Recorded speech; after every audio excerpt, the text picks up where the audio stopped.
Ruben, are we in a race to the bottom in securities regulation, and what should London be doing in that situation? I think, well, the easy answer is that we don't have control of our regulation anymore, which is Simon's point, that we are now subject to European regulation. But our listing authority can do a certain It can do some, but actually in terms of total financial market regulation, that's just a tiny little slice of it. I'm on that particular point, I'm rather actually complacent about that in a good way, in the sense that I don't think there is an optimal amount of disclosure, for example. I think people can be happy with different levels of disclosure, okay? And one might even offer opportunities to choose between them, and which sometimes we do. I wanted to bring up a point which Michael brought up, which I think is very important, and to which I don't know the answer, but I think that it would be interesting to hear other people's viewpoints, which is, so what you were saying is, we need to make the case for finance, okay? Which I agree, okay? And that is part of creating an environment in which, to use my previous, hungry people can thrive, can go and get business opportunities. So what I want to think about, what I would like us to think about is, what does it do to both to make the case for finance and to win that argument? Because it's not sufficient to discuss the niceties of what's an appropriate regulatory structure for hedge funds, or whether there should be competition between MTFs, multilateral trading facilities, and exchanges. That's a sort of a small element. So what does it take to make the argument for finance substantively? And then, as importantly, how can one win that argument? Because to win that argument, you've got to get not only your Occupy people on board, you've got to get a broader coalition in this country on board, and you've got to get a broader coalition throughout Europe on board. And those are incredibly big asks, so big that it makes me feel that much as though I like Europe, it starts making me feel more Eurosceptical. Well, blast that, let's go by ourselves and get rid of that. Well, if I can step in there, because having spent the last year thinking this through and doing a huge amount of work on it, if I take the UK, we'll worry about Europe in a moment, wider Europe. So in the UK, over the course of last year, we've done 1,600 focus groups across the nation, not asking what the people think about financial services, that's pretty obvious, but what would it take for us to win back the right to be competitive? In fact, less than that, what would it take for people to even think that having a financial services industry in this country was a good idea? And don't let anybody tell you that things are getting easier, okay? Things are getting much harder. Public opinion is now harder against financial services than it was a year ago. Now, we've heat mapped the whole of the UK, and I can tell you by parliamentary constituency, by down to council borough, I can tell you by psycho-socio-demographic group, exactly what people think about financial services and what it will take to change their minds. And we've divided, rather like classic political strategy, we have a core vote, we have a swing vote, and we have an anti-vote. And actually, you'd spend so little time worrying about the antis, because if we had 100 years, Michael, one of your time frames, we might get round to it. But the job is to support the core vote and focus on winning the swing vote. And that's certain parts of the country, Leeds-Liverpool corridor, immensely important. The female vote of a certain type.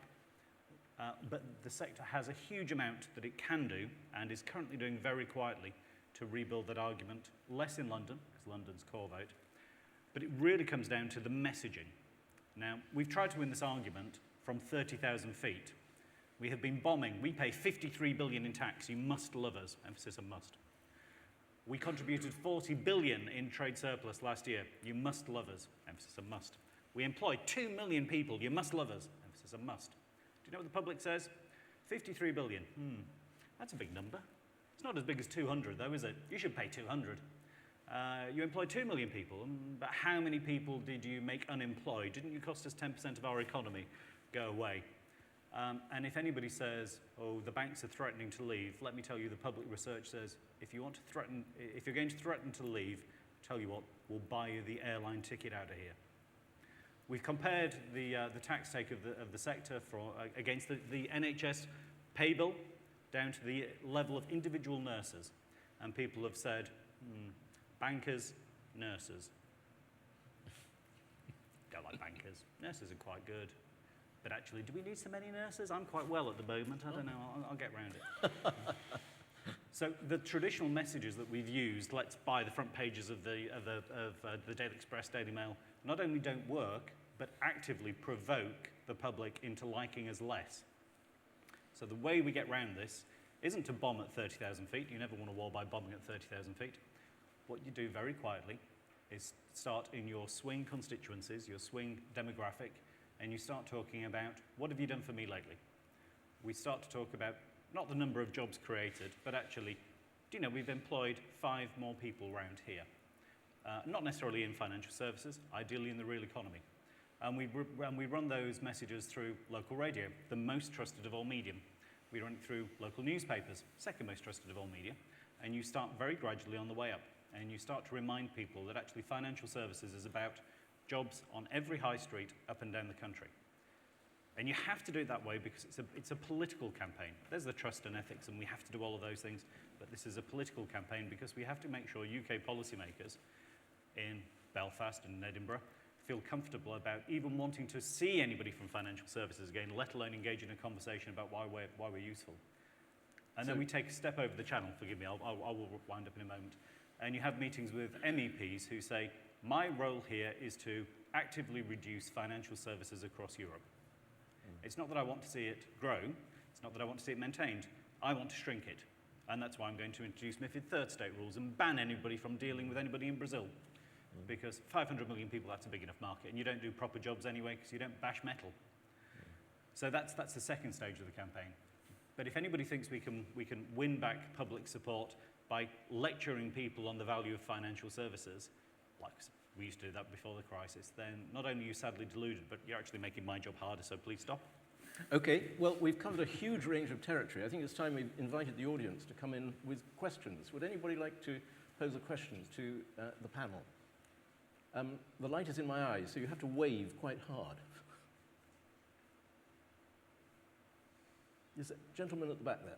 If you could give your name and organisation.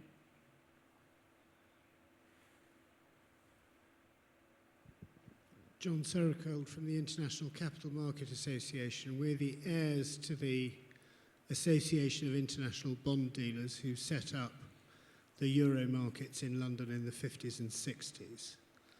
I want to go back to the point about hunger. Isn't the point about London that it has the ability to attract hungry talent from all over the planet to work in the financial services sector? And so don't we get our hunger by proxy? Ruben, do you want to tackle that? Well, yesterday I was told that London is the 8th biggest French city. That's right. And so I absolutely agree with that statement, and you know that's a different way of saying many things, of saying that our success has been our openness, our ability not to in fact promote national interests, to promote international interests. And I agree with that, but I don't think that is, in the context of what we were talking about before, I don't think that will be sufficient. I think that we at least need an acquiescent political climate at a minimum, and for many decades the climate has been much more than acquiescent. It's been positively in favour of the city, and I do believe that a political campaign is needed to rebuild that. I absolutely believe that. So I think it's great that we can still trade on the ability to attract people, but it's not sufficient.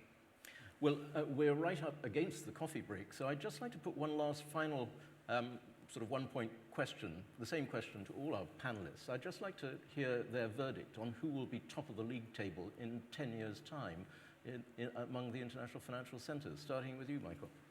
Well, I should probably decline on the basis of independence. I think that we're going to see the emergence of 3 centres. I believe if you look at the history of London in the long term, London has been effectively, City of London's been a bit of an island. And I think that Singapore is really moving in that regard. And I think that there'll be a third centre as well, something that is seen to be independent of both the Anglo-Saxon area and also the Chinese area. People like to do offshore business in offshore locations, and London has been onshore, offshore for a long time. Ruben? I'm pretty much in agreed, but I think that it'll be, I'm not sure that we will see the creation of a third within 10 years. Chris?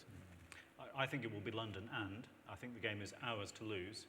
Picking up on the gentleman's point, one of the things that worries me most is immigration policy, not about today, but our attitude to students, and why on earth we'd want to prevent Indian students coming and studying at our best universities, because what we're doing is giving away our competitive advantage for 20 years' time. So as long as we cleverly stop shooting ourselves in both feet, I'm still backing London. Simon? I'm confident that we will continue to shoot ourselves in both feet. And I think that in 10 years' time, London will be more important now than it was because of the ability of others to do the same. One of the things we haven't mentioned is I think FATCA will more or less end America's position as an international financial centre. I think we will be looking at a market that consists of London, Hong Kong, possibly Mumbai. Right. Well, that's been a fascinating dialogue. I would ask you all to join me in thanking an excellent group of panelists.